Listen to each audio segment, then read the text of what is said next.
Hello friends, मी प्राध्यापक मुकुंद माळी sir आपणा सर्वांचं BFC इंग्लिश या आपल्या फेवरेट यूट्यूब चॅनलवर स्वागत करतो।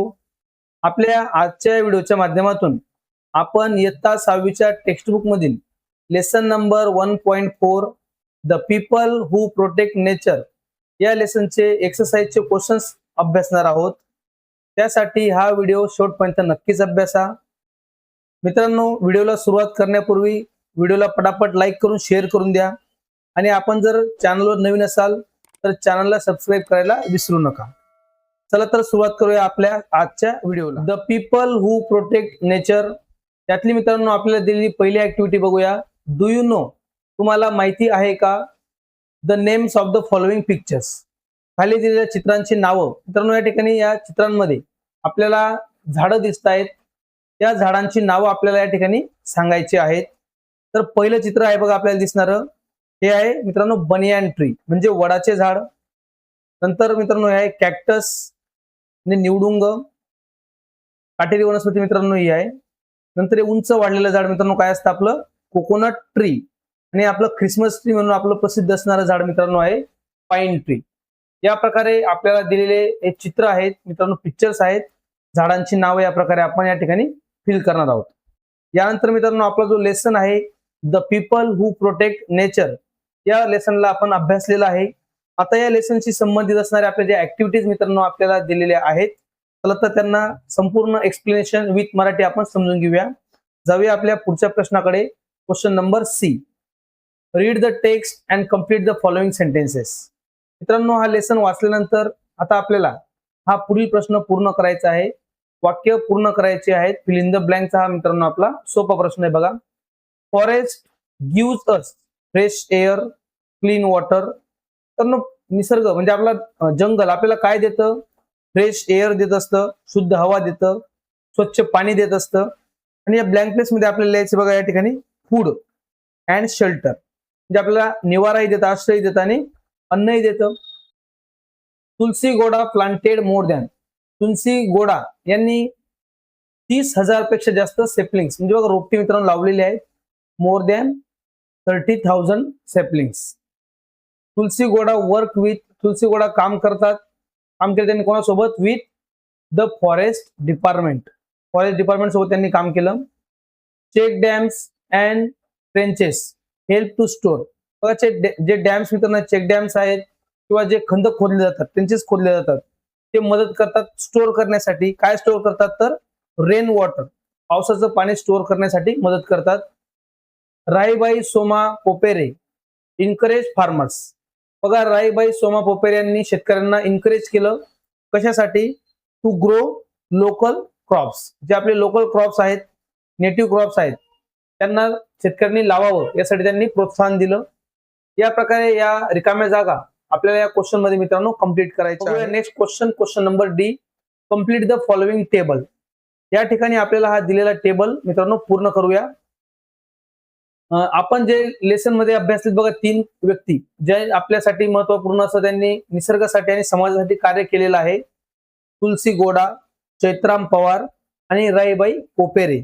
त्यांच्याबद्दलची माहिती थोडक्यात या ठिकाणी आपल्याला द्यायची आहे। त्यांचं राज्य, त्यांना आपण काय म्हणून ओळखतो, प्रसिद्ध आहेत, आणि त्यांना भारत सरकारने पद्मश्री हा सन्मान कोणत्या वर्षी दिला, या प्रकारे हा चार्ट आपण बघूया। बघा तुलसी गोडा या कर्नाटकातील रहिवासी मित्रांनो, त्यांचं राज्य काय आहे? कर्नाटका। त्यांना आपण वनदेवता किंवा एन्सायक्लोपीडिया ऑफ फॉरेस्ट म्हणून ओळखलं जातं, आणि त्यांना भारत सरकारने प्रतिष्ठेचा असणारा पुरस्कार पद्मश्री हा पुरस्कार 2021 साली देण्यात आला।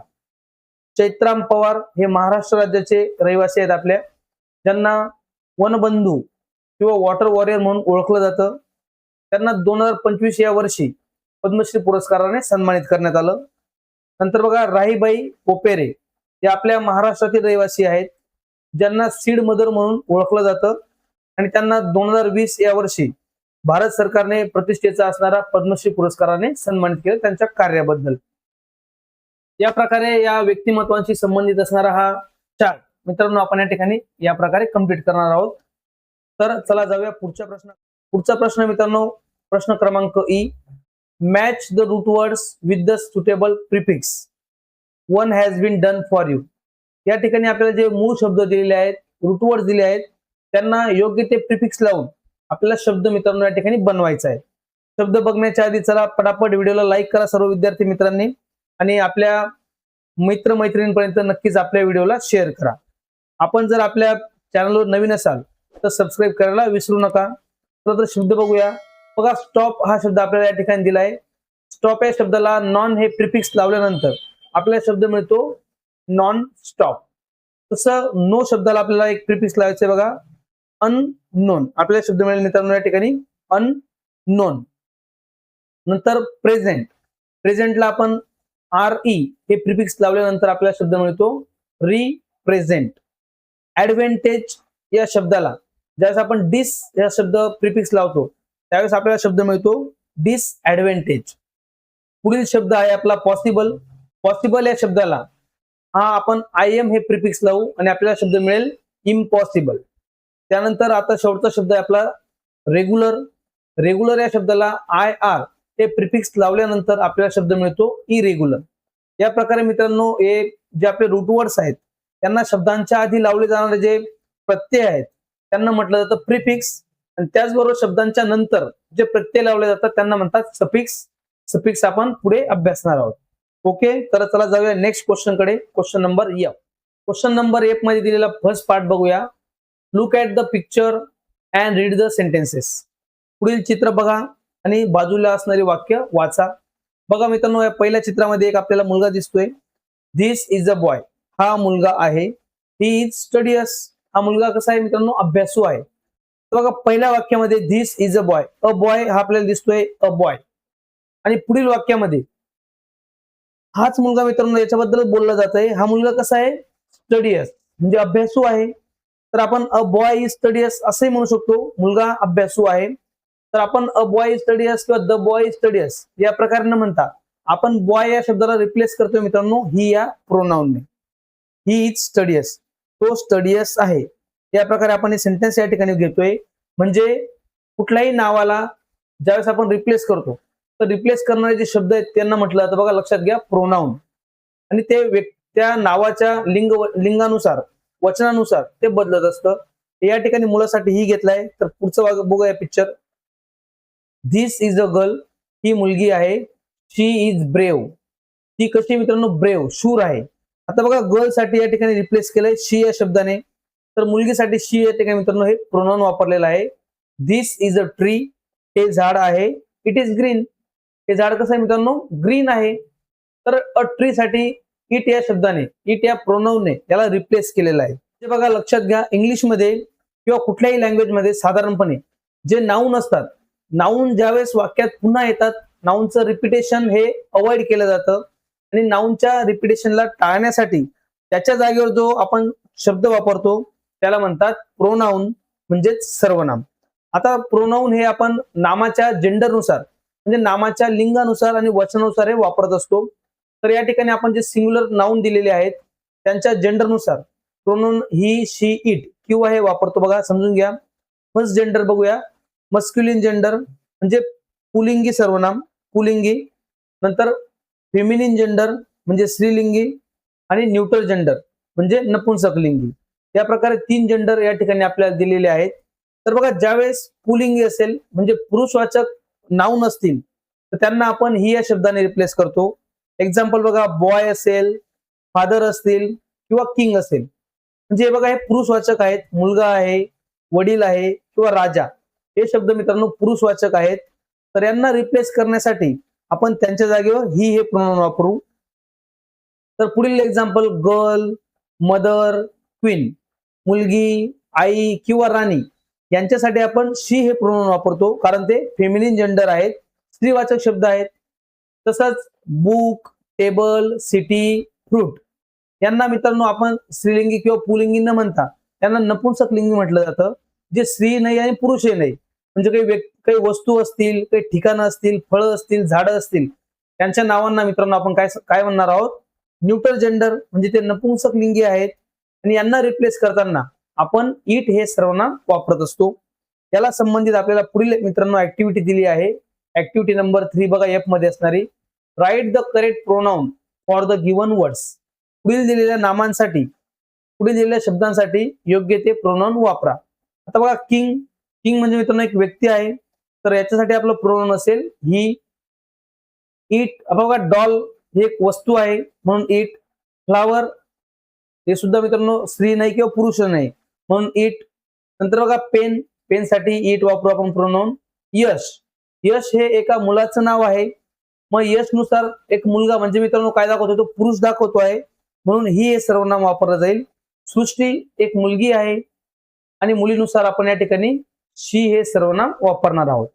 या प्रकारे आपल्याला हे या ठिकाणी हे योग्य ते प्रोनाउन मित्रांनो वापरायचे आहेत. ही, शी, इट हे 3 प्रोनाउन लक्षात घ्या. ही मीन्स तो, शी मीन्स ती आणि इट म्हणजे तो, ती, ते. या प्रकारे हे तिघही शब्द चांगल्या प्रकारे मित्रांनो लक्षात घ्या. जाऊया नेक्स्ट ऍक्टिव्हिटीकडे. Activity number G, write a short paragraph on trees are our best friend. झाडं ही आपली बेस्ट फ्रेंड आहेत, याला अनुसरून आपल्याला हा छोटासा पॅराग्राफ पूर्ण करायचा आहे. आणि हा पॅराग्राफ कंप्लीट करण्यासाठी इथे ब्रॅकेटमध्ये दिलेले शब्द मित्रांनो आपण वापरणार आहोत. तर बघा, trees are our best friend, they give us oxygen, we eat its fruits and nuts, we rest in its shade in summer, they help to bring rain, we should protect trees. या प्रकारे मित्रांनो आपल्याला हा paragraph complete करायचा आहे. जाऊया next ऍक्टिव्हिटीकडे. Activity number H, collect information about environmental protection and water conservation activities. मित्रांनो निसर्गाचं संरक्षण करण्यासाठी असणाऱ्या ऍक्टिव्हिटी आणि पाण्याचं योग्य असा वापर करण्यासाठी, कन्झर्वेशन करण्यासाठी असणाऱ्या ऍक्टिव्हिटीज या ठिकाणी आपल्याला कलेक्ट करायला लावलेल्या आहेत. तर आधी आपण थोडक्यात माहिती बघूया. एन्व्हायरमेंटल प्रोटेक्शन काय असतं आणि वॉटर कन्झर्वेशन काय असतं. Environmental protection means taking care of our air, land, animals and plants. तर बघा हवा, जमीन, प्राणी, वनस्पती यांची काळजी घेणं म्हणजे एन्व्हायरमेंटल प्रोटेक्शन, पर्यावरण संरक्षण म्हणता येईल. तर water conservation means using water carefully so we do not waste it. बघा पाण्याला व्यवस्थित काळजीपूर्वक वापरणे, वाया न घालवणे म्हणजेच water conservation. Both are important because clean air and water keep every living thing healthy. या दोन गोष्टी मित्रांनो महत्वाच्या आहेत. Question, what type of books do you like to read. तुम्हाला कोणत्या प्रकारचे पुस्तकं वाचायला आवडतात. Make a list of your favourite books. आपल्या आवडत्या पुस्तकांची यादी या ठिकाणी बनवण्यासाठी हा प्रश्न आपल्याला दिलेला आहे. आपण लिहू शकतो बघा, I like story books and biographies. मला गोष्टींची पुस्तकं आणि चरित्रपर पुस्तकं म्हणजे बायोग्राफिक्स वाचायला आवडतात. मित्रांनो पुस्तकांचं वाचन करणं ही खूप चांगली गोष्ट आहे. आपण या ठिकाणी नावं घेतलीत बघा, माय फेवरेट बुक्स, श्यामची आई, wings of fire, Panchatantra stories, Tenali Raman tales, Chhava, Malgudi days, Akbar Birbal stories, असं आपल्याला एक्झाम्पल या ठिकाणी लिहिता येतील. तर या प्रकारे मित्रांनो आपण या ठिकाणी ही लिस्ट बनवणार आहोत. जाऊया नेक्स्ट क्वेश्चनकडे. Create and write slogans for save water and save trees. पाणी वाचवा आणि झाडं वाचवा यासाठी आपल्याला घोषवाक्य, स्लोगन्स या ठिकाणी बनवायचे आहेत. बघूया काही slogan. Save water, save life, every drop counts, don't waste it, no water no future, save trees, save the earth, plant a tree, plant a hope, don't cut trees, they give us breath. या प्रकारे मित्रांनो या ठिकाणी आपण हे काही slogans बनवले आहेत. अशा प्रकारे मित्रांनो आपली जे नंबरची ऍक्टिव्हिटी या ठिकाणी आपण कंप्लीट करणार आहोत. तर मित्रांनो अशा प्रकारे आपण आपल्या आजच्या व्हिडिओच्या माध्यमातून आपल्या इयत्ता 6वीच्या टेक्स्टबुक मधील lesson number 1.4 the people who protect nature या लेसनच्या ऑल ऍक्टिव्हिटीज या ठिकाणी कंप्लीट केलेल्या आहेत. आय होप तुम्हाला सर्वांना आजचा व्हिडिओ नक्कीच आवडला असेल. व्हिडिओला लाईक करा आणि जास्तीत जास्त विद्यार्थी मित्रांपर्यंत शेअर करा. Thank you friends.